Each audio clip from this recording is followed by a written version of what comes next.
Boleh saya bantu, Puan? Saya Datin Olivia. Saya nak cari seseorang kat sini.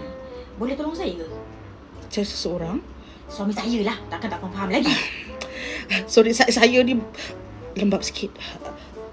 Tapi saya tak boleh cerita pasal kita punya customer kat sini, Puan. Minta maaf ya, Puan ya. Kan tak boleh nak cari suami sendiri kat sini. Puan ni polis syarikat, Puan. Kalau saya bagi tahu nanti saya kena buang. Siapa nama suami Puan tu? Nama Su'ad bin Ali. Astagfirullahaladzim, Puan. Saya minta maaf sangat-sangat. Dia polis syarikat, Puan. Ada. Aku dah agak dah. Dia tak seorang, Puan. Astagfirullahalazim. Dengan siapa pula? Jadi saya tengok CCTV. Kemain, Puan. Dengan perempuan, Puan. Saya kasi tengok. Tak padan dengan tua lah orang tua ni. Ya, Puan. Kalau saya tengok tak adalah lawan mana. Saya minta maaf, Puan. Kalau bos saya tahu saya tolong Puan, saya tak boleh tau. Saya minta maaf tau, Puan. Puan, bilik dia 806 tingkat 8, Puan. Pergi segera, Puan ni. Terima kasih tak apalah kalau tak dapat nak tolong.